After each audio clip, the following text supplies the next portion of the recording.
إنه لقرآن كريم في كتاب مكنون لا يمسه إلا المطهرون تنزيل من رب العالمين.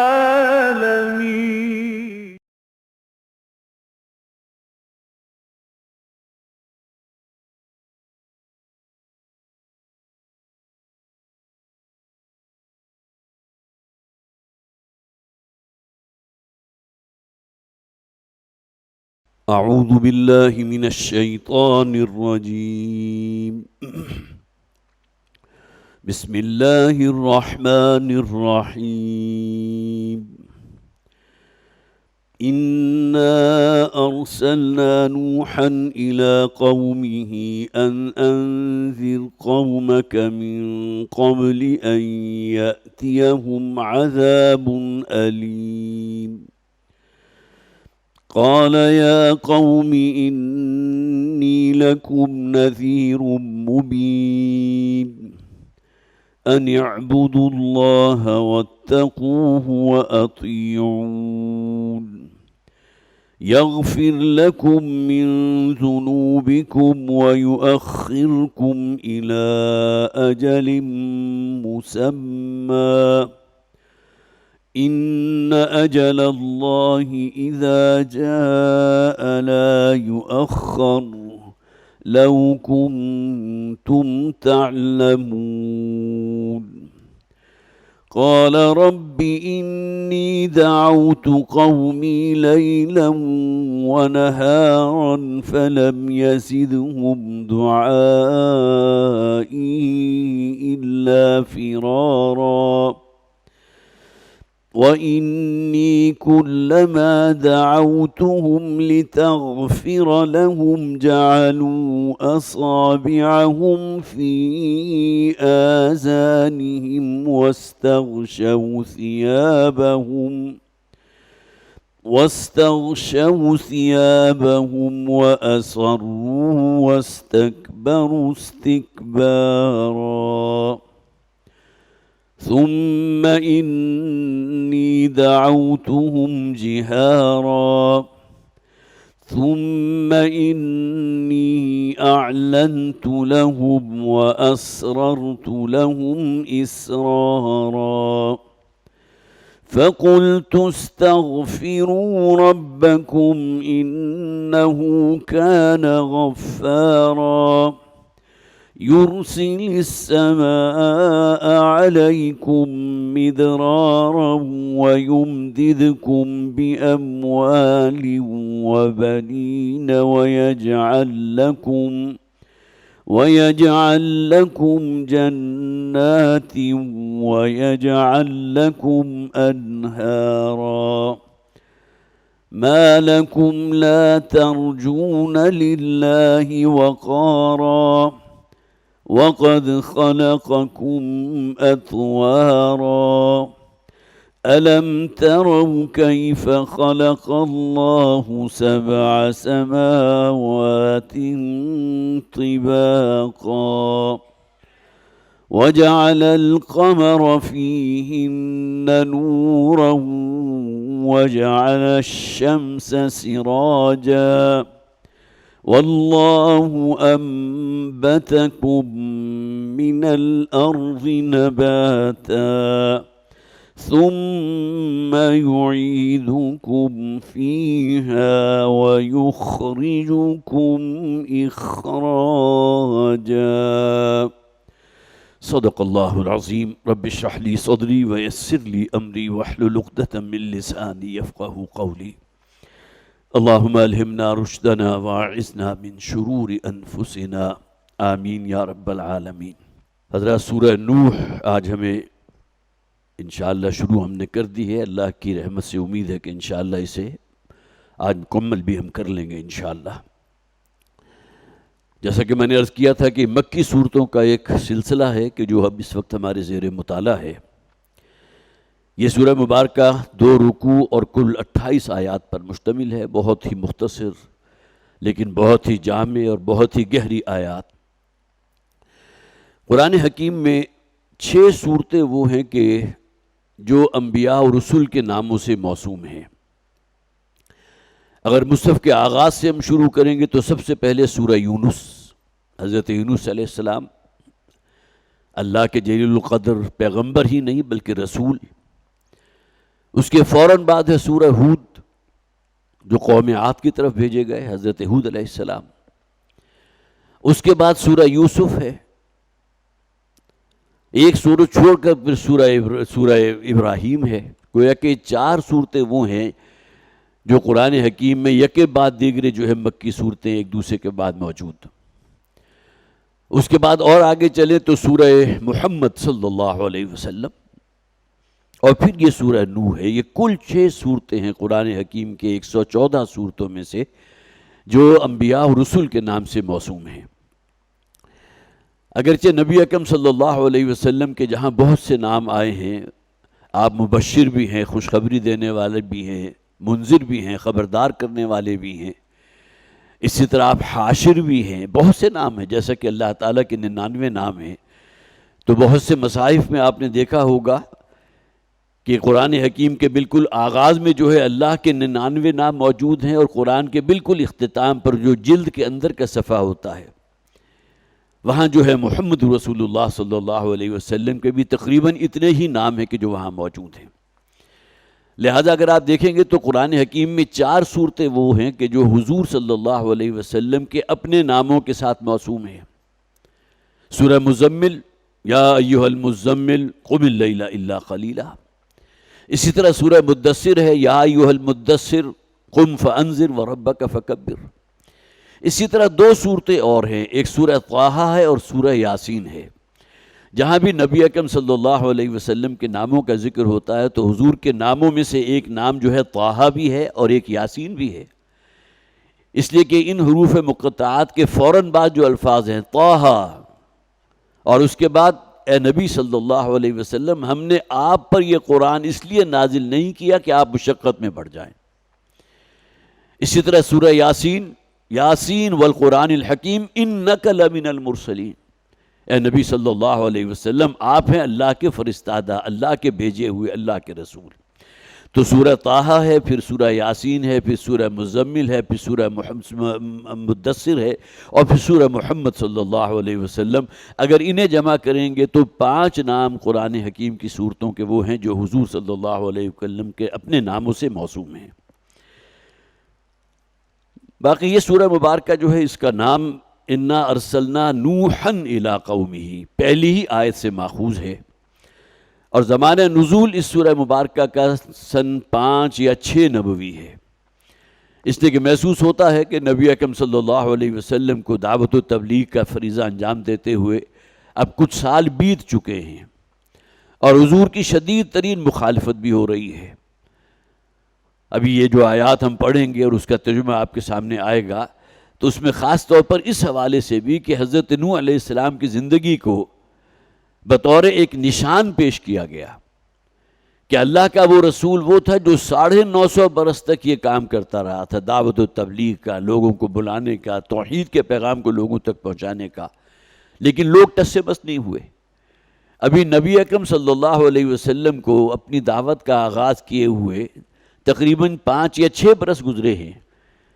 اور آپ کا اگر معاملہ کسی اعتبار سے جو ہے وہ یہ ہے کہ اب یہ لوگ کیوں قبول نہیں کر رہے اس بات کو، ظاہر ہے 5-6 برس کا عرصہ بہت طویل عرصہ ہوتا ہے، لہذا بطور مثال جو ہے حضرت نوح علیہ السلام کا جو ہے وہ ذکر کر دیا گیا کہ اللہ کا وہ بندہ 950 برس تک یہ کام کرتا رہا۔ تو گویا کہ یہ سورہ مبارکہ اس زمانے میں نازل ہوئی ہے جبکہ حضور کو دعوت دیتے ہوئے کئی برس بیت چکے تھے، اور بہت ہی چند لوگ تھے کہ اس مکہ کی بستی میں سے جو نبی اکرم صلی اللہ علیہ وسلم پر ایمان لائے تھے۔ پھر یہ علاقہ کون سا تھا جہاں حضرت نوح علیہ السلام بھیجے گئے؟ یہ عراق کا علاقہ تھا، اور دجلہ اور فرات کا جو جسے آپ کہیے دوآبہ کہہ لیجئے، یا بڑی ہی زرخیز زمین جو ہے وہاں کی تھی، اور بہت ہی اس کے اندر جسے آپ کہیے زمین کے اندر جو ہے قوت نمو بھی بہت تھی، وہاں یہ قبائل آباد تھے جن کی طرف حضرت نوح علیہ السلام کو بھیجا گیا، عراق میں دریائے فرات اور درجہ کے علاقے میں۔ پھر حضرت نوح علیہ السلام آج سے تقریباً 6 یا 7 ہزار برس پہلے کی شخصیت ہیں، اور اس بات کو بھی نوٹ کیجئے، یہ قرآن حکیم اس بات کی خود گواہی دیتا ہے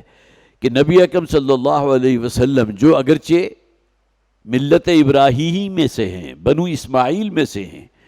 لیکن یہ کہ بہرحال نوع انسانی جو ہے حضرت نوح علیہ السلام سے گویا کہ ایک جگہ آ کر رک گئی تھی۔ جتنے لوگ بھی تھے جن کی طرف حضرت نوح علیہ السلام بھیجے گئے، اس وقت کی معلوم دنیا صرف وہی تھی، تو ان میں سے جو لوگ ایمان نہیں لائے وہ برباد کر دیے گئے، انہیں غرق کر دیا گیا۔ ان آیات کے اندر بھی ہم اس کو پڑھ لیں گے، لیکن یہ کہ بہرحال اس کے بعد صرف نسل انسانی جو آگے چلی ہے تو حضرت نوح علیہ السلام کے 3 بیٹوں سے آگے چلی، جیسا کہ قرآن بھی کہتا ہے کہ ہم نے انہی کی ذریت کے اندر آگے جو ہے وہ نسل انسانی کو جاری کیا۔ جس طرح حضرت ابراہیم علیہ السلام ہی کی ذریت میں آگے نبوت اور رسالت چلی ہے، اسی طرح حضرت نوح علیہ السلام کی ذریت ہی میں آگے نوع انسانی چلی ہے۔ اسی وجہ سے حضرت نوح علیہ السلام کو آدم ثانی بھی کہا جاتا ہے، اس لیے کہ حضرت آدم تو وہ ہے نا، حضرت آدم سے لے کر حضرت نوح علیہ السلام تک کا دورانیہ تقریباً 8,000 برس کا ہے۔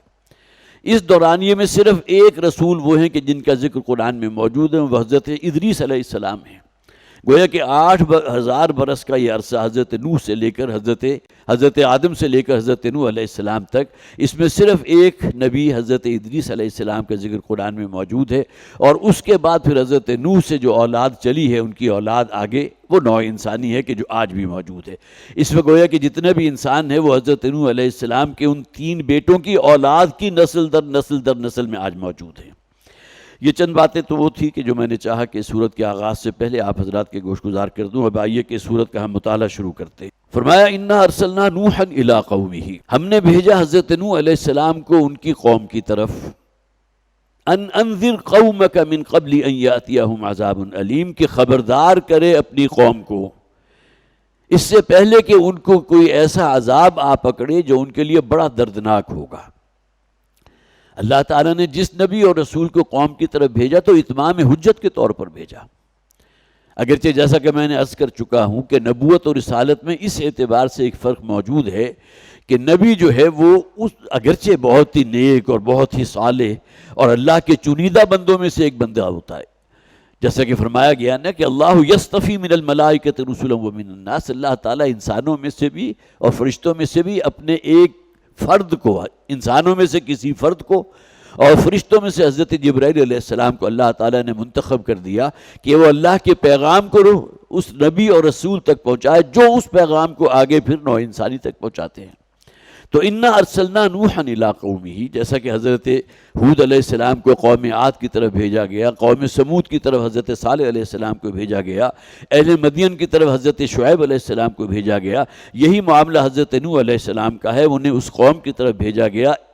اس گویا کہ تنبیہ کے ساتھ کہ اس سے پہلے کہ وہ عذاب آئے کہ جو ان کا مقدر ہوگا اگر وہ ایمان نہ لائیں، کہ وہ ان میں ایک فریضہ انجام دیں، انذار کا فریضہ، خبردار کرنے والا فریضہ، متنبہ کر دینے والا فریضہ۔ قال یا قوم انی لکم نذیر مبین، تو حضرت نوح علیہ السلام نے فرمایا اپنی قوم سے مخاطب ہو کر کہ میں ہوں کہ جو تمہاری طرف بھیجا گیا ہوں، نذیر بھی ہوں اور واضح طور پر بیان کر دینے والا۔ کھول کھول کر اللہ کے پیغام کو لوگوں تک پہنچا دینے والا کون ہوتا ہے؟ وہ نبی اور رسول ہوتا ہے۔ اس لیے کہ اب یہاں کوئی غیب کا پردہ حائل نہیں ہے، اللہ کا کلام براہ راست فرشتے کے ذریعے نبی کے دل پر القاء ہوتا ہے، یا یہ کہ نبی اکرم صلی اللہ علیہ وسلم کے پاس حضرت جبرائیل علیہ السلام بعض اوقات انسانی شکل میں بھی تشریف لائے ہیں، اور گویا کہ وربلی وہ پیغام اللہ کا کلام جو ہے نبی اکرم صلی اللہ علیہ وسلم کو پڑھ کر سنایا ہے، یا یہ کہ آپ کے قلب مبارک کے اوپر وہ ڈائریکٹلی القاء ہو گیا ہے۔ مختلف صورتیں ہیں وحی کی، تو یہاں فرمایا گیا قال یا قوم انی لکم نذیر مبین، تو حضرت نوح علیہ السلام نے فرمایا میری قوم کے لوگوں، میں ہوں جو تمہاری طرف بھیجا گیا، ڈر سنانے والا اور خبردار کرنے والا اور کھول کھول کر اللہ کا پیغام تک تک پہنچانے والا۔ ان اعبدوا اللہ واتقوہ واطیعون، اب یہاں دیکھیے 3 تقاضے کیے گئے، عبادت کرو اللہ کی، اسی کا تقوی اختیار کرو، وَأَطِیعُونَ اور میری پیروی کرو، میری اطاعت کرو، میرا کہنا مانو۔ ایک آیت ہے 3 تقاضے۔ پہلے ایک فریضہ جو ہے نبی یا رسول کے ذمے ہوتا ہے انذار، اس کا ذکر کر دیا گیا۔ قال یا قوم انی لکم نذیر مبین ان اعبدوا اللہ واتقوہ واطیعون۔ 2 چیزیں منسوب ہیں اللہ کی طرف، عبادت اور بندگی صرف اللہ کی۔ اور جس معاشرے کی طرف حضرت نوح علیہ السلام کو بھیجا گیا تھا وہ شدید ترین قسم کی بت پرستی کے اندر مبتلا تھے، اور ان کے 5 بتوں کے نام جو ہیں اس سورہ مبارکہ کے اندر موجود ہیں۔ اس سے پہلے کسی قوم کا اس اعتبار سے قرآن حکیم میں ذکر موجود نہیں ہے۔ ٹھیک ہے انہوں نے شرک کیا تھا، اللہ کے ساتھ بتوں کو اس کا شریک بنا دیا، لیکن ان کے جو معبود تھے جن کو وہ پوجا کرتے تھے، جو وہ بت اور مجسمے تھے، ان کے نام موجود نہیں تھے۔ لیکن یہ کہ یہاں ان کے باقاعدہ 5 نام جو ہیں ان بتوں کے جن کو وہ پوجتے تھے، وہ اگلی آیات میں ہم پڑھ لیں گے۔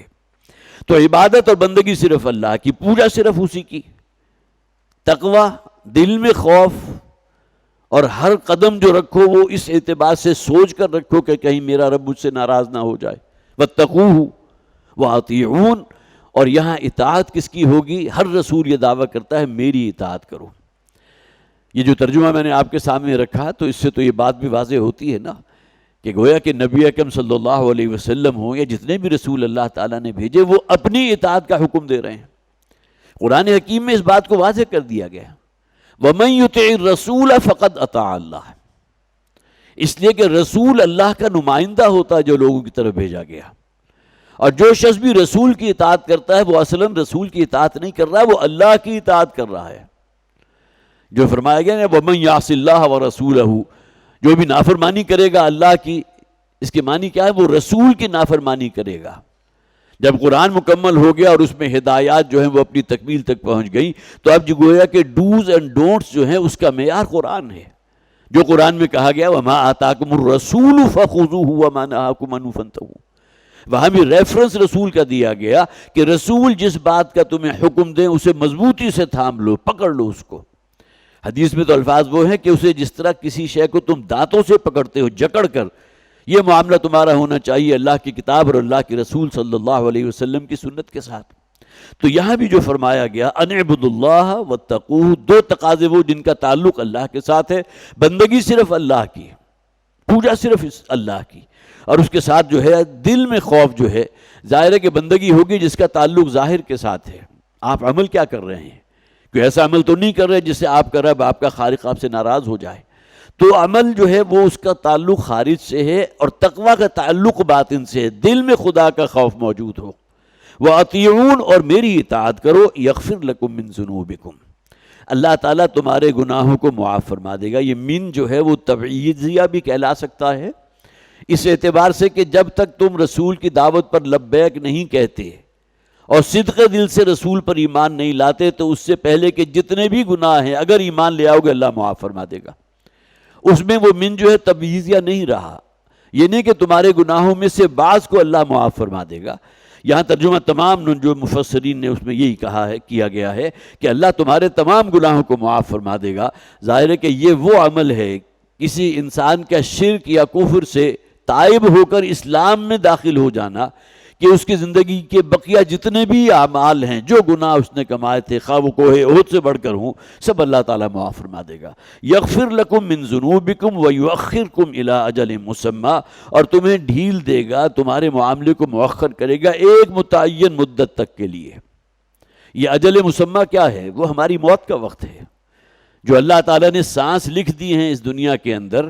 یا یہ کہ جو دورانیہ اللہ تعالیٰ نے متعین کر دیا کسی شخص کے لیے، وہ اس کی اجل مسمی ہے۔ جس طرح انسانوں کی اجل مسمی ہے، اسی طرح قوموں کی اجل مسمی بھی ہوتا ہے۔ قرآن حکیم میں اس کا بھی ذکر کیا گیا،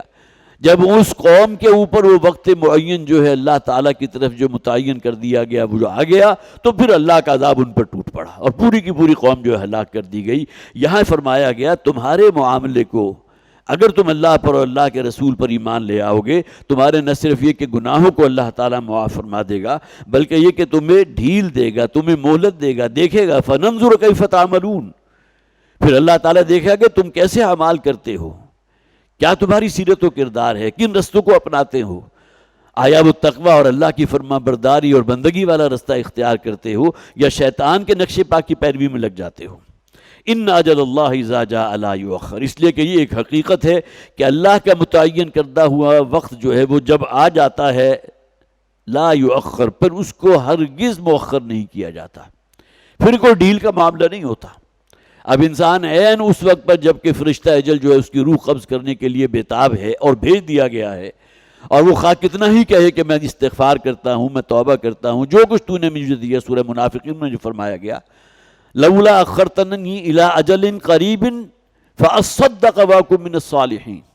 اے پروردگار اس موت کو ذرا مجھ سے مؤخر کر دے تو جو کچھ بھی تو نے مجھے دیا ہے سب کچھ تیرے رستے میں صدقہ کر دوں گا اور انتہائی نیکوکار بندہ بن جاؤں گا۔ لیکن اللہ کی سنت یہ نہیں ہے، ان اجل اللہ اذا جاء لا یؤخر، جب اللہ کا متعین کردہ وقت آ جاتا ہے تو پھر اس کو کوئی ڈھیل نہیں دی جاتی، اس معاملے کو ہرگز مؤخر نہیں کیا جاتا۔ وَلَوْ كُنْتُمْ تَعْلَمُونَ، اور اگر تم اس بات کو سمجھتے ہو تو یہ حقیقت تمہیں معلوم ہونی چاہیے کہ موت کا وقت جو ہے وہ ٹالا نہیں جا سکتا۔ قال ربی انی دعوت قومی لیلا ونہارا، اب اس کے بعد حضرت نوح علیہ السلام نے جو دعوت پیش کی ہے اپنی قوم کے سامنے، اس کو بڑی تفصیل کے ساتھ، اگرچہ آیات جو ہیں بڑی مختصر ہیں لیکن اس کے اندر جو ایک زور ہے، جو اس کے اندر جیسے آپ کہیے کہ جلال کی کیفیت ہے، اس کو نوٹ کیجئے۔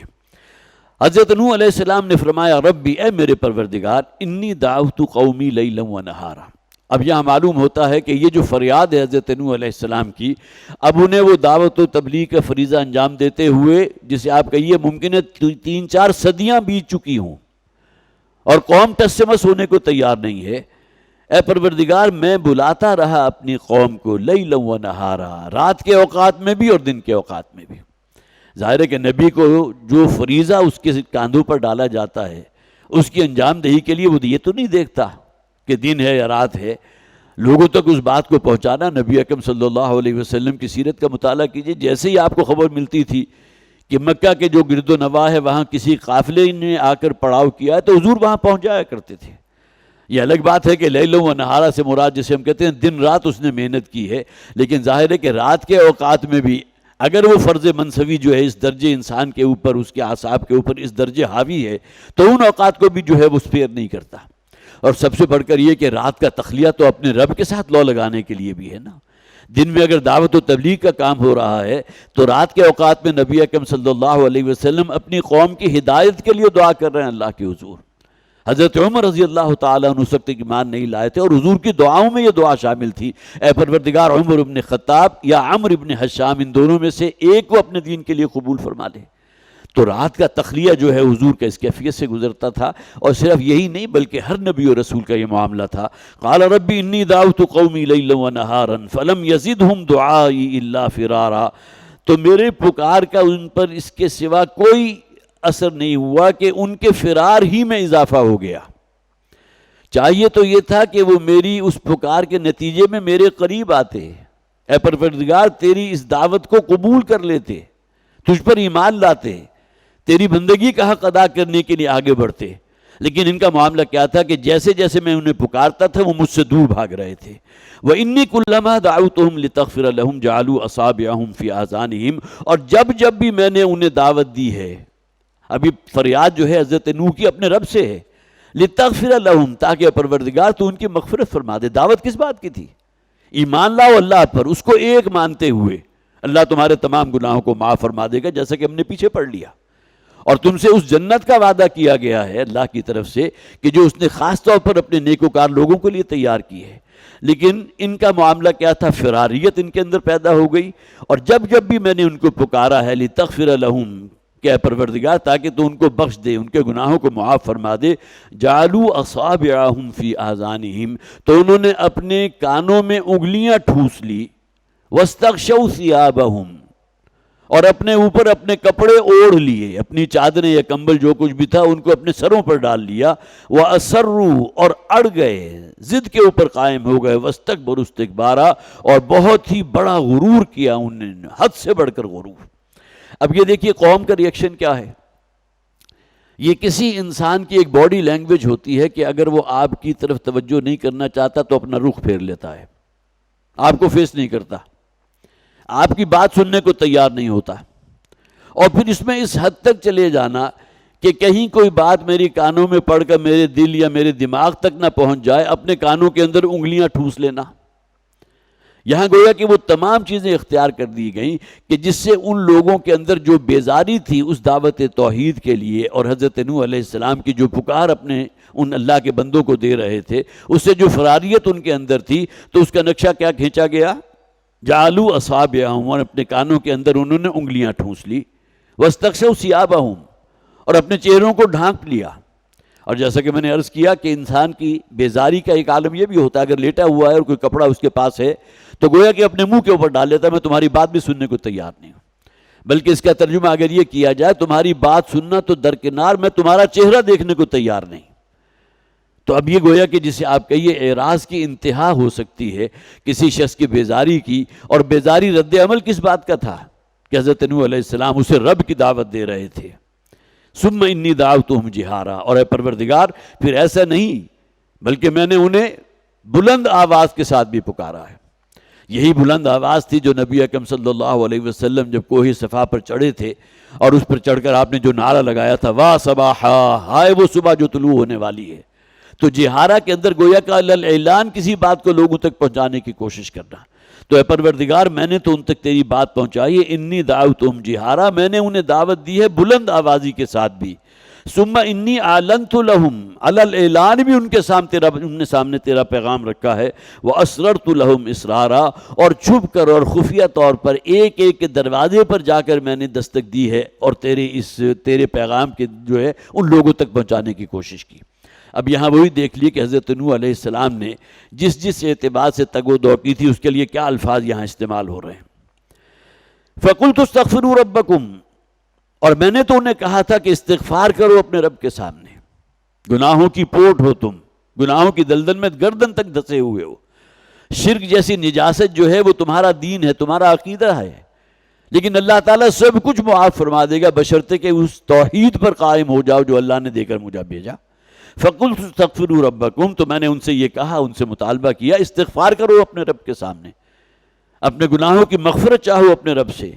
اِنَّهُ كَانَ غَفَّارًا،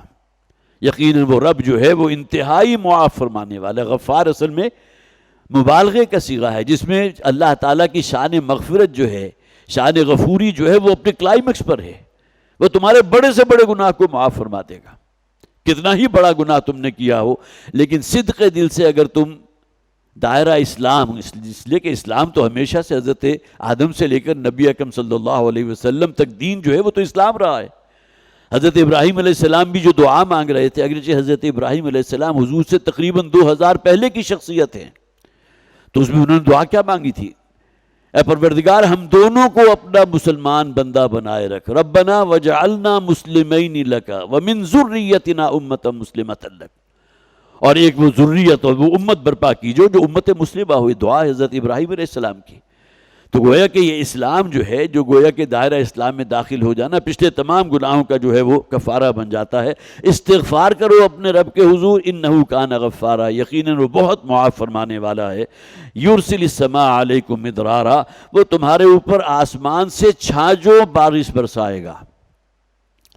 خاص طور پر وہ زمین جو بڑی پتھریلی ہو، سنگلاخ ہو، صحرا ہو، وہاں بارش کتنی بڑی نعمت ہے۔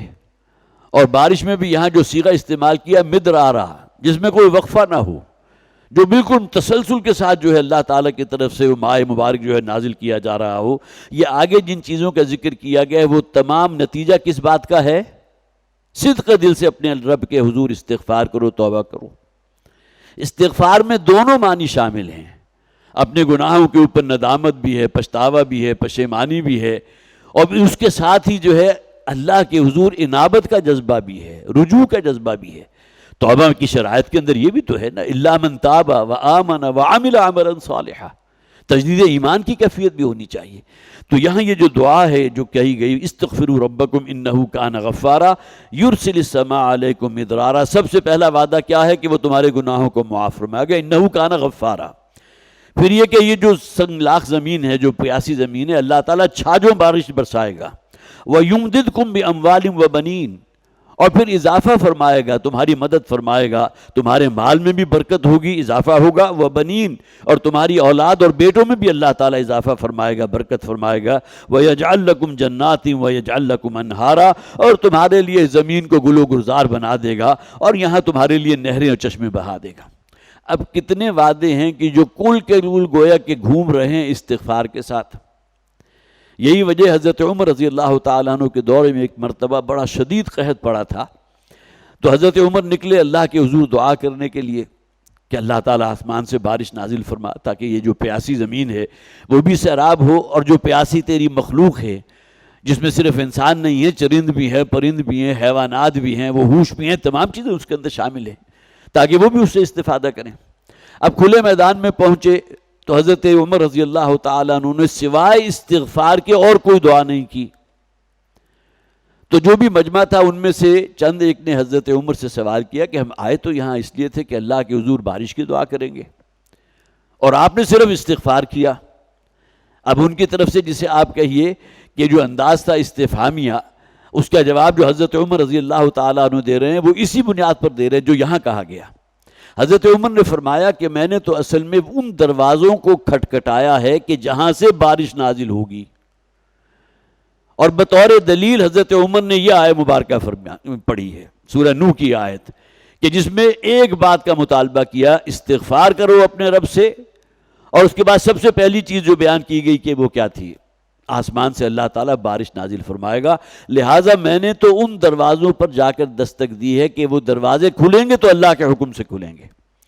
اور بارش نازل ہوگی تو اس کے حکم سے نازل ہوگی۔ تو حضرت عمر رضی اللہ تعالیٰ عنہ کا اپنا طریقہ یہ تھا۔ پھر یہ کہ کشاف کے اندر حسن بصری رحمۃ اللہ علیہ کا ایک واقعہ موجود ہے، اب اس کی سند کے بارے میں نہیں کہہ سکتا۔ ایک موقع پر وہ اپنی مجلس میں بیٹھے ہوئے تھے تو ایک شخص آیا اور آ کر اس نے کہا شیخ سے جو ہے مخاطب ہو کر میرے لیے دعا کیجئے کہ اللہ تعالیٰ مجھے اولاد عطا فرما دے، اتنا عرصہ ہو گیا میرے ہاں کوئی اولاد نہیں ہے۔ تو حضرت حسن بصری نے فرمایا کہ استغفار کرو اپنے رب کے حضور۔ دوسرا شخص آیا کہ قحط سالی کا شکار ہوں، میری زمین جو ہے بالکل بنجر ہو چکی ہے، کچھ وہاں موجود نہیں۔ حضرت حسن بصری نے فرمایا استغفار کرو اللہ کے حضور۔ تیسرا ایک اور شخص آیا، اس نے اپنے کاروبار کی جو ہے اس کا طرف جو ہے توجہ دلائی کہ بالکل جو ہے میں قلاش ہو چکا ہوں، کاروبار بیٹھ چکا ہے، ان سے بھی حضرت حسن بصری نے کہا کہ جا کر استغفار کرو اللہ کے حضور۔ تو اس کے بعد پھر حضرت حسن بصری نے جب ان سے سوال کیا گیا کہ فلاں شخص آیا اس سے بھی آپ نے یہی کہا، اس کے بعد دوسرا آیا اسے بھی یہی کہا، تیسرے کا مطالبہ تھا کچھ اور کہا، یہاں 5 چیزوں کا ذکر کیا گیا نا، تو حضرت حسن بصری نے یہی آیت مبارکہ بلکہ یہ آیات پڑھی ہیں کہ جس میں صرف ایک مطالبہ کیا گیا تھا، فَقُلْتُ اسْتَغْفِرُوا رَبَّكُمْ إِنَّهُ كَانَ غَفَّارًا يُرْسِلِ السَّمَاءَ عَلَيْكُمْ مِدْرَارًا وَيُمْدِدْكُمْ بِأَمْوَالٍ وَبَنِينَ وَيَجْعَلْ لَكُمْ جَنَّاتٍ وَيَجْعَلْ لَكُمْ أَنْهَارًا مَا لَكُمْ لَا تَرْجُونَ لِلَّهِ وَقَارًا۔ تو معلوم ہوا کہ اصل شے کیا ہے، صدق دل کے ساتھ اللہ کے حضور اپنے گناہوں کی معافی چاہنا، استغفار کرنا، صدق دل سے توبۃ النصوح جو استعمال کرتا ہے قرآن حکیم اصطلاح، وہ اسی کام کے لیے ہے کہ جس میں انسان جو ہے ایک مرتبہ اپنے اندر ایک انقلاب برپا کر دے کہ پہلی کی زندگی اور تائب ہو جانے کے بعد کی زندگی کے اندر زمین آسمان کا فرق محسوس کرے، نہ صرف یہ کہ وہ خود محسوس کرے بلکہ دیکھنے والے بھی محسوس کریں کہ اب یہ شخص پہلے جیسا شخص نہیں ہے، اب تبدیل ہو چکا۔ مَا لَكُمْ لَا تَرْجُونَ لِلَّهِ وَقَارًا، کیا ہو گیا تمہیں؟ اب یہ وہی حضرت نوح علیہ السلام کا وہ خطاب چل رہا ہے اپنی قوم کے ساتھ، کیا ہو گیا کہ تم اللہ کے وقار کی امید نہیں رکھتے؟ جس طرح ہوتا ہے نا عام طور پر کوئی بڑا بادشاہ ہو، کوئی گورنر ہو، تو اس کے حضور کسی کی حاضری ہوتی ہے، جاتا ہے تو اس کی عزت کے پاس کا حوالہ دیتا ہے۔ تو اللہ تعالیٰ سے بڑھ کر عزیز کون ہوگا؟ اس سے بڑھ کر ان اللہ هو الرزاق ذو القوۃ المتین، وہ قوت والا ہے جو عزت والا ہے، تو کم سے کم اس کی عزت ہی کا پاس کرو، اس کے احکامات کو پاؤں تلے نہ رہو۔ تو بات وہیں آ رہی ہے،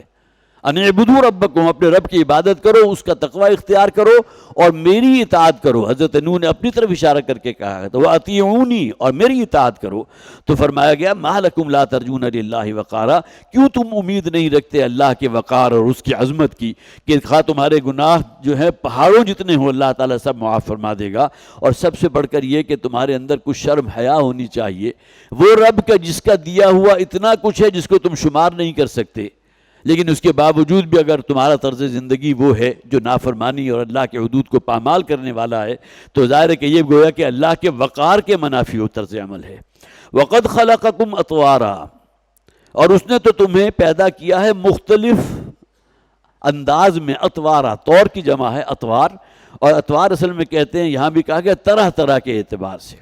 اب یہاں حضرت آدم علیہ السلام کو اگر دیکھیے تو ان کی تخلیق ہے نا، وَقَدْ خَلَقَكُمْ، اس نے تمہیں پیدا کیا، مختلف جسے آپ کہیے کہ جہاد سے گزار کر، مختلف مدارس سے گزار کر، طرح طرح کے طریقے پر،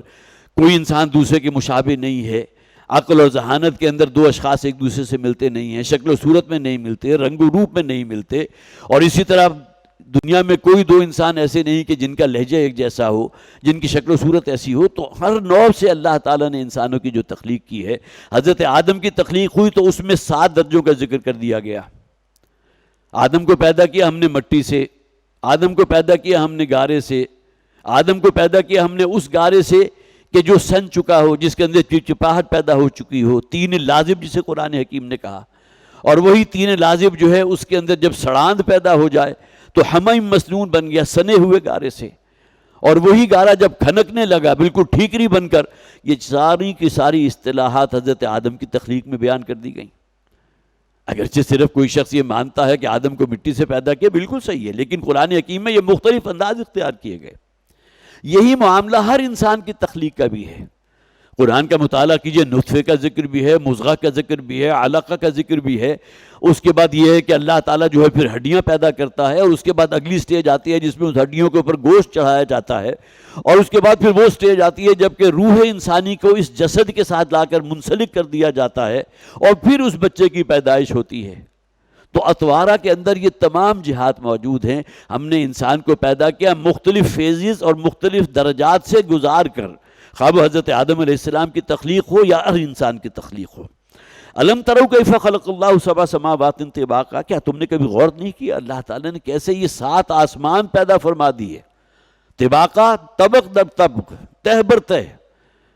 اب یہاں دیکھیے کہ ہماری سائنس جہاں تک بھی پہنچ چکی ہے، ابھی ہم پہلے آسمان تک رسائی حاصل نہیں کر سکے. بقیہ آسمان، دوسرا، تیسرا، چوتھا اور اس سے آگے چلے جانا، یہ تو بہت دور کی بات ہے. لیکن قرآن حکیم کہہ رہا ہے اللہ تعالیٰ نے 7 آسمان پیدا کیے ہیں، 7 سماوات طباقا، تہ بر تہ، ایک دوسرے کے اوپر. وجعل القمر فیہن نورا، اور پھر یہ کہ اسی کائنات میں اللہ تعالیٰ نے نور بھی بنا دیا، چاند کو منور کر دیا ہے. جسے ہم کہتے ہیں نا خنک روشنی، وہ چاند کی ہے،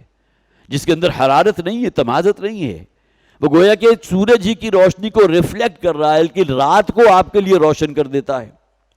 جیسے جیسے چاند کی جو ہے وہ جسامت بڑھتی چلی جاتی ہے، وہ پھر نصف ہو جاتا ہے، پھر بالکل جسے آپ بدر کہتے ہیں، وہ پورے مکمل چاند کی شکل اختیار کر لیتا ہے، پورے ماحول کو منور کر دیتا ہے. یہ اس کی اپنی روشنی نہیں ہے، بلکہ قرآن نے کیا کہا ہے، منور ہے، دوسری روشنی کو ریفلیکٹ کر رہا ہے. یہ وہ روشنی نہیں ہے جس کے اندر کوئی حرارت ہوتی ہے، تمازت ہوتی ہے. وَجَعَلَ الشَّمْسَ سِرَاجًا، اور سورج کو اللہ نے بنایا ایک چراغ کی مانند. چراغ بھڑک رہا ہے، اس کے اندر حرارت ہے، اس کے اندر تمازت ہے. تو قرآن نے تو آج سے 1400 برس پہلے اس بات کو واضح کر دیا تھا کہ چاند کی روشنی جو ہے وہ مستعار لی ہوئی روشنی ہے، وہ سورج کی روشنی کو ریفلیکٹ کر رہا ہے. اور یہ سورج جو ہے اس کے اندر عمل احتراق، کمبسچن کا عمل از خود جاری ہے، اور کروڑوں ڈگری کا سینٹی گریڈ جو ہے وہاں اس کی سطح کے اوپر موجود ہے، جو یہاں تک پہنچتے پہنچتے بھی کہ ابھی آپ پہاڑوں پر چلے جائیں اور وہاں جا کر اگر درمیان میں کوئی جو ہے فضا میں کوئی پولیوشن نہ ہو تو سورج کے اندر جتنی گرمی ہوتی ہے آپ اس کو برداشت نہیں کر سکتے. حالانکہ آپ سطح زمین سے زیادہ زیادہ 10 ہزار فٹ اوپر گئے، تو یہ جس طرح گرمی جو ہے آگے سے آگے بڑھتی چلی جا رہی ہے تاکہ سورج کے نزدیک یا اس کی سطح کے اوپر کیا گرمی ہوگی. تو سورج کو سراج کہا گیا جو از خود بھڑک رہا ہے. اسی طرح چاند وہ ہے کہ جسے منور کیا گیا ہے، نور کہا گیا ہے. واللہ انبتکم من الارض نباتا، اور وہی اللہ ہے کہ جس نے تمہیں اس زمین سے اگایا جیسا کہ اگایا جاتا ہے. ایک مراد تو یہ ہے کہ ہماری تمام ضرورتیں جو ہیں اسی زمین سے پوری ہو رہی ہیں. نباتات ہے، اگر کسی جانور کا ہم گوشت کھا رہے ہیں تو جانور جو ہے اس میں گوشت کہاں سے آ گیا؟ وہ جو ہے پل کر جوان ہوا تو اسی زمین کی جو ہے خودرو قسم کی نباتات تھی. یہاں کی جسے آپ کہیے کہ مختلف جڑی بوٹیاں تھیں کہ جس کو کھا کر وہ بڑا ہوا اور اس کا گوشت آپ نے کنزیوم کر لیا. تو یہ زمین ہے کہ جو تمہاری تمام ضروریات کو پورا کر رہی ہے. گویا کہ اس اعتبار سے اللہ تعالیٰ نے انسان کو گویا کہ اس زمین کو جو ہے اس کی کفایت کے لیے کافی کر دیا، جیسا کہ فرمایا گیا سورہ مرسلات کے اندر، اس زمین کو ہم نے تمہاری کفایت کے لیے مکمل کر دیا ہے. واللہ انبتکم من الارض نباتا، اور اس نے تمہیں اگایا ہے اس زمین سے جیسا کہ اگایا جاتا ہے. جیسا کہ ایک پودا جو ہے پروان چڑھتا ہے، بیج سے لے کر کومپل پھیٹتی ہے اور اس طرح بڑا ہو جاتا ہے، یہی معاملہ انسان کا بھی تو ہے نا۔ انسان اگرچہ رحم مادر ہے کہ جو اس کے لیے کھیتی کا درجہ رکھتی ہے، اور وہیں سے جو وہ پھوٹتا ہے، اور وہیں جو ہے وہ پھر معلق ہو کر جو ہے علاقہ کی شکل میں، مضغہ کی شکل میں، بالآخر جو ایک نوزائیدہ بچے کی شکل میں جو ہے وجود میں آ جاتا ہے، اور پھر جو ہے باہر تشریف لے آتا ہے۔ یہ تمام مدارج کون گزار رہا ہے؟ وہ اللہ گزار رہا ہے۔ وَاللَّهُ أَنبَتَكُم مِّنَ الْأَرْضِ نَبَاتًا ثُمَّ يُعِيدُكُم فِيهَا وَيُخْرِجُكُم إِخْرَاجًا۔ ہاں، ہمارے سوچنے کی بات، فوکس کرنے کی بات یہ ہے کہ پھر وہی رب تمہیں اس زمین میں دوبارہ لوٹا دے گا۔ يُعِيدُكُم، پھر تم لوٹا دیے جاؤ گے اسی زمین کے اندر۔ اسی زمین سے نکلے، بھائی مانا کہ حضرت آدم کی پیدائش زمین سے ہوئی، اللہ تعالیٰ نے اسی مٹی سے جو ہے آدم کا خاکی پتلا تیار کیا۔ یا اگر کسی درجے میں ایولیوشن اگر کہیں ذہن کے اندر وہ کیڑا کلبلا بھی رہا ہے تو اس کے لیے بھی قرآن حکیم میں بعض آیات ایسی ہیں جہاں کچھ نہ کچھ دلیل ملتی ہے، چلیے اس کو چھوڑ دیجئے ایک طرف۔ اگرچہ ڈارون کی تھیوری کے بارے میں عام طور پر یہ کہا جاتا ہے سراسر کفر ہے، یقیناً کفر ہے اگر آپ اللہ کو درمیان میں سے نکال دیں گے، لیکن یہ کہ بہرحال حیات کا آغاز جو اس روئے ارضی پر ہوا تو یونی سیلولر آرگزم تھا نا، امیبا تھا، اس کے بعد اسی کی جو ہے تقسیم در تقسیم ہوتی رہی، پھر جو ہے بالآخر حیوانات اور پھر بحری مخلوقات، یہ تمام جتنی چیزیں جو ہیں وہ وجود میں آتی گئیں، یہ تمام چیزیں اللہ کے حکم سے ہو رہی ہیں۔ حضرت آدم علیہ السلام کے بارے میں جیسا کہ میں نے عرض کیا، اگر کوئی شخص سمجھتا ہے کہ اللہ تعالیٰ نے مٹی کا گارا بنایا، گارے سے ایک پتلا بنایا اور اس میں پھونک ماری اور حضرت آدم جو ہے جیتا جاتا انسان جو ہے وجود میں آ گیا، وہ بالکل صحیح ہے، قرآن حکیم کی اس نے کہیں جو ہے کسی اعتبار سے انکار نہیں کیا۔ لیکن بعض مقامات قرآن حکیم کے ایسے ہیں کہ جہاں انسان جو ہے کچھ نہ کچھ سوچنے پر مجبور ہو جاتا ہے۔ لیکن یہاں جو شے فوکس کرنے والی کیا ہے کہ بالآخر تمہیں لوٹا دے گا اسی زمین کے اندر، وَيُخْرِجُكُمْ إِخْرَاجًا، اور پھر اسی زمین سے تمہیں نکال کر زندہ کر کے کھڑا کر دے گا، وہ یوم حشر۔ وَاللَّهُ جَعَلَ لَكُمُ الْأَرْضَ بِسَاطًا، اور وہی ہے اللہ کہ جس نے اس زمین کو تمہارے لیے ایک بچھونا بنا دیا ہے۔ یہاں تمہاری ضرورت کی تمام چیزیں اللہ تعالیٰ نے فراہم کر دی ہیں، لِتَسْلُكُوا مِنْهَا سُبُلًا فِجَاجًا، تاکہ تم چل سکو اس زمین کے اوپر ان کشادہ راستوں میں۔ فج کہتے ہیں وادی کو، پہاڑوں کے درمیان جو وسیع وادی ہوتی ہے وہ فج کہلاتی ہے۔ من فج عمیق، بڑی گہری وادیاں بھی ہوتی ہیں۔ اگر فرض کیجئے پہاڑ جو ہیں پہاڑی پہاڑ ہوتے، کہیں وادی نہ ہوتی تو انسان کا وجود ممکن نہیں تھا۔ یہ جو بھی پہاڑوں پر برف جمتی ہے وہ پھر اس کے بعد نیچے چشموں کی شکل میں جو ہے نیچے آ رہی ہے، اور بالآخر جو ہے وہی جو ہے دریا بن جاتے ہیں، اور اسی کے کنارے جو ہے بستیاں آباد ہو جاتی ہیں، جہاں جا کر وادی بڑی وسیع ہو جاتی ہے۔ تو اللہ تعالیٰ نے اس زمین کو تمہارے لیے بچھونے کی مانند بنا دیا ہے، اور اسی طرح اس کے رشتوں کو بڑا کشادہ کر دیا ہے۔ پہاڑوں کے درمیان کھلی وادیاں ہیں جس میں تم چلتے پھرتے ہو۔ قال نوح رب انہم عصونی، حضرت نوح علیہ السلام نے کہا، اے میرے پروردگار اب یہ قوم میرا انکار کر چکی ہے۔ 950 برس کا عرصہ جو ہے بہت طویل عرصہ ہے۔ وَاتَّبَعُوا مَن لَّمْ يَزِدْهُ مَالُهُ وَوَلَدُهُ إِلَّا خَسَارًا، اور وہ تو اتباع کر رہے ہیں اس شخص کی یا اپنے ان سرداروں کی کہ جن کے مال اور اولاد نے سوائے ان کی تباہی کے کسی اور شے میں اضافہ نہیں کیا۔ یہی جو چیزیں ہیں جس کی بنیاد پر انسان جو ہے اس کے اندر غرور اور تکبر پیدا ہو جاتا ہے۔ بہت بڑا کثرت کے ساتھ مال موجود ہے، جائیدادیں موجود ہیں، مال و دولت کے جو ہے وہ انبار لگے ہوئے ہیں، اسی طرح کسی کی اولاد ہے، بیٹے ہیں، اور بیٹوں کے اس کے اندر جو ہے تکبر پیدا ہو جاتا ہے۔ تو یہ جو سردار تھے، ان کے جو رؤوسا تھے، عوام الناس عام طور پر انہی کی پیروی کرتے ہیں، لہذا فرمایا گیا کہ انہوں نے میری نافرمانی کی ہے۔ نافرمانی اس اعتبار سے حکم کیا تھا، اطیعونی، میری اطاعت کرو، تو سرکشی انہوں نے میرے خلاف نہیں کی بلکہ اے پروردگار تیرے خلاف کی ہے۔ انہم عصونی، انہوں نے میری نافرمانی کی۔ واتبعوا من لم يزدہ مالہ وولدہ الا خسارا، اور اتباع کیا ایسے شخص کا یا ان سرداروں کا کہ جن کے مال اور اولاد کی کثرت نے سوائے ان کی تباہی اور ہلاکت کے اور کسی شے میں اضافہ نہیں کیا۔ انہی کی بنیاد پر ان کے اندر گھمنڈ اور تکبر پیدا ہو گیا۔ وَمَكَرُوا مَكْرًا كُبَّارًا، اور انہوں نے تو وہ چالیں چلی تھی جو بڑی عظیم چالیں تھی، بڑے بڑے داؤ اور بڑی بڑی تدبیریں انہوں نے اختیار کی۔ وَقَالُوا لَا تَذَرُنَّ آلِهَتَكُمْ، اور انہوں نے یہ کہا کہ ہرگز اپنے معبودوں کو نہ چھوڑنا۔ اور معبودوں کا نام جیسا کہ میں نے آغاز میں کہا تھا کہ وہ اصل میں وہ بزرگ ہستیاں تھیں، حضرت نوح علیہ السلام کے آباء و اجداد میں جو پہلے قومیں ہو گزری، ان کے اندر کچھ ایسے نمائندہ قسم کے لوگ تھے جو بہت عابد تھے، بہت زاہد تھے، بڑے متقی تھے، ولی اللہ کہہ لیجئے، کہ جب کہ اس دنیا سے ان کا انتقال ہو گیا تو ان کی قبروں کو اور اس کے بعد ان کے مجسموں کو جو ہے پوجنے لگے لوگ، اور ان کے نام آگے موجود ہیں۔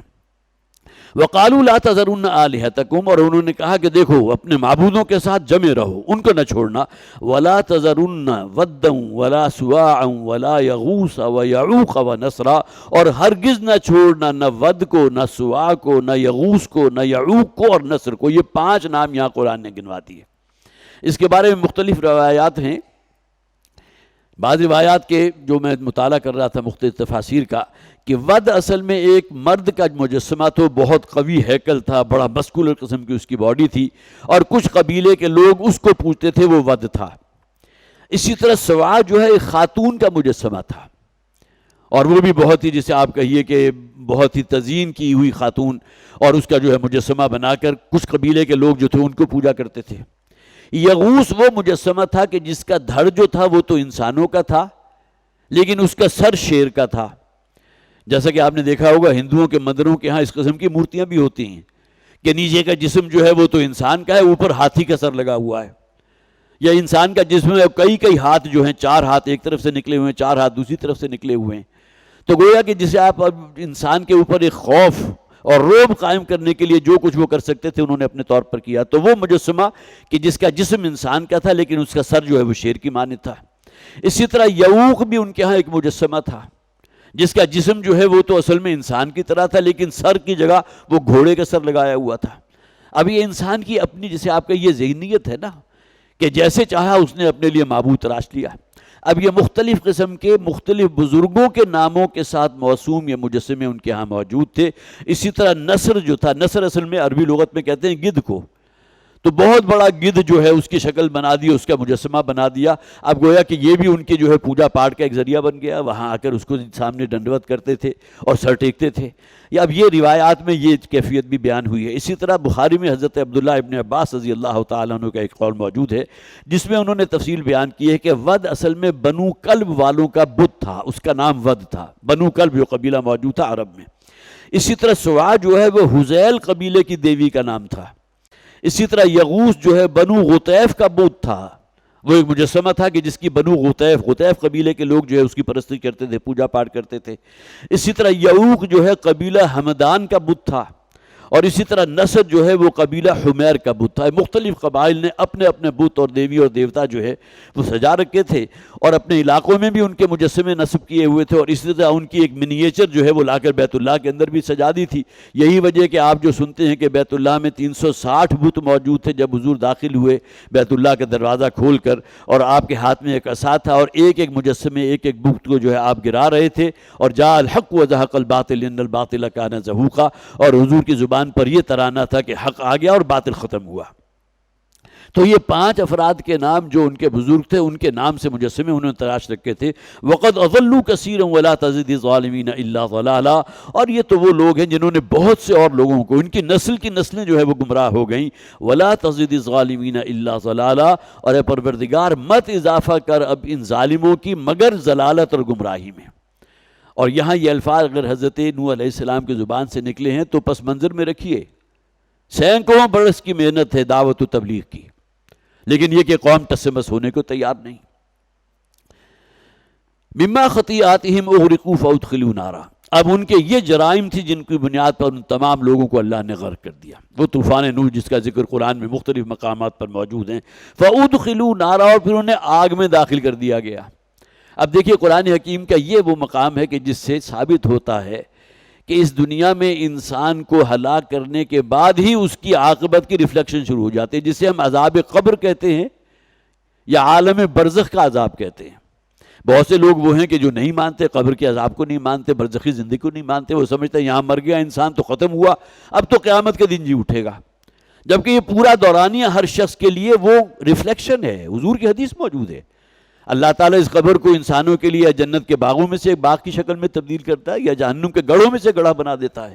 کہ جہنم کی جو ہے گرم لپٹیں جو ہے حرارت وہ وہاں تک پہنچ رہی ہوتی ہے۔ تو یہ مقام ہے جہاں اس بات کو کہہ دیا گیا، جیسے ہی وہ غرق کیے گئے تو انہیں آگ میں داخل کر دیا گیا، گویا کہ وہ قیامت جو ابھی بعد میں آنے والی ہے اور اس کے بعد جہنم میں جو جھونکے جائیں گے وہ عذاب ہے۔ اور دوسری سورہ مومن کے جو ہے آیت نمبر 46 ہے کہ جہاں قوم فرعون ہی کے بارے میں یہاں بھی انہی کا ذکر ہو رہا ہے، النار یعرضون علیہا غدوا وعشیا۔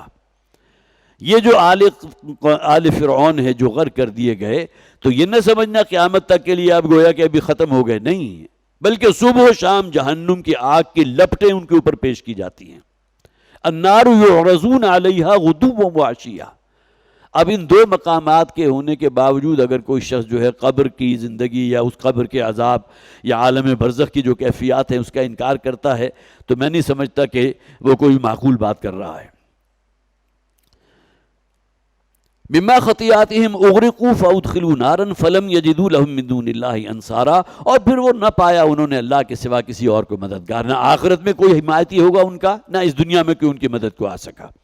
وقال نوح رب لا تذر علی الارض من الکافرین دیار۔ اب دیکھیں یہ ہے وہ اصل میں جسے آپ کہہ سکتے ہیں بد دعائی الفاظ۔ 950 برس کی محنت شاقہ کا نتیجہ بھی اگر گنتی کے چند افراد ہیں تو حضرت نوح علیہ السلام کی زبان پر یہ دعائی ہے، جیسا کہ سورہ قمر بھی آیا، انی مغلوب فانتصر، اے پروردگار اب میں مغلوب ہوا چاہتا ہوں۔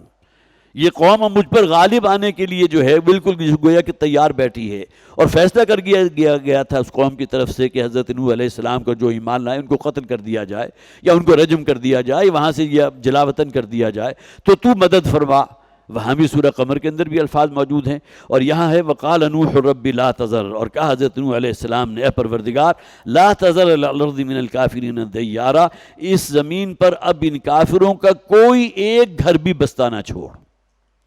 گویا کہ کوئی ایک گھر یا کوئی متنفس ایسا نہ ہو جو تیرا انکاری تھا اور وہ بچ جائے۔ عربی زبان میں عام طور پر کہا جاتا ہے کہ ما فی الدار دیارن، کہ اس گھر کے اندر کوئی بسنے والا شخص موجود نہیں،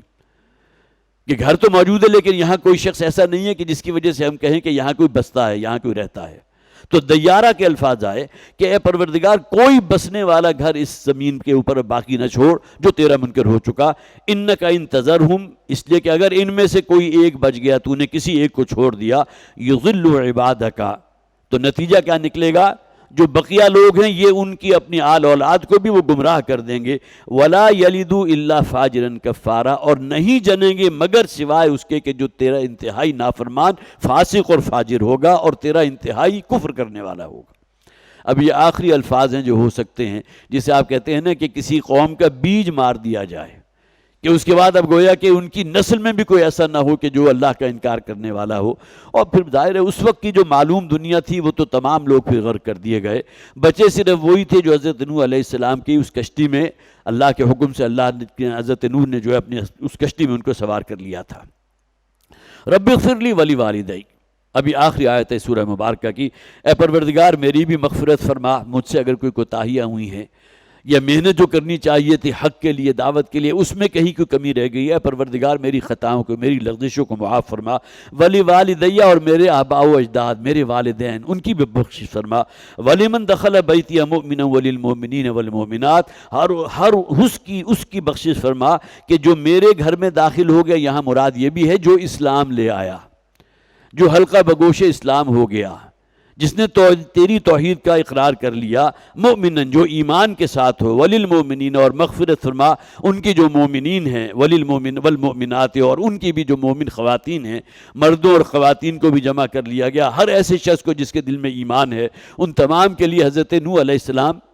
دعا کر رہے ہیں اللہ کے حضور، رب اغفر لی والی والدیہ ولمن دخل بیتیہ مؤمنا وللمؤمنین والمؤمنات۔ بیتی سے مراد وہ کشتی بھی ہو سکتی ہے، اور یہاں جیسا کہ میں نے عرض کیا جو ان پر ایمان لے آئے، جو اس وقت اسلام کے دائرے میں داخل ہو چکے تھے، ولا تزد الظالمین الا تبارا، جیسا کہ شروع کے الفاظ تھے جس میں کچھ بددعائیہ الفاظ بھی موجود تھے کہ ان میں سے کسی ایک کا گھر بستہ نہ چھوڑ، اسی طرح آخر بھی انہی الفاظ پر کیا گیا، اور اے پروردگار ان ظالموں کی تباہی اور ہلاکت میں اور ہی اضافہ فرما۔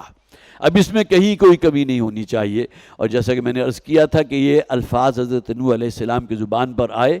پس منظر میں رکھیے وہ 950 برس کی وہ محنت شاقہ، جس کے لیے ان کے اپنے الفاظ یہ ہیں کہ میں نے ایک ایک شخص کے گھر پر جا کر دستک دی ہے، علل اعلان بھی پکارا ہے، بلند آوازی کے ساتھ بھی ندا دی ہے، اسی طرح ایک ایک گھر پر جا کر جو ہے دعوت توحید ان لوگوں تک پہنچائی، لیکن ان ظالموں نے میری اس بات کو قبول نہیں کیا، نہ تیری توحید کا اقرار کیا اور نہ ہی تیرا تقوی اختیار کیا، جو شروع میں 3 مطالبے کیے گئے تھے نا،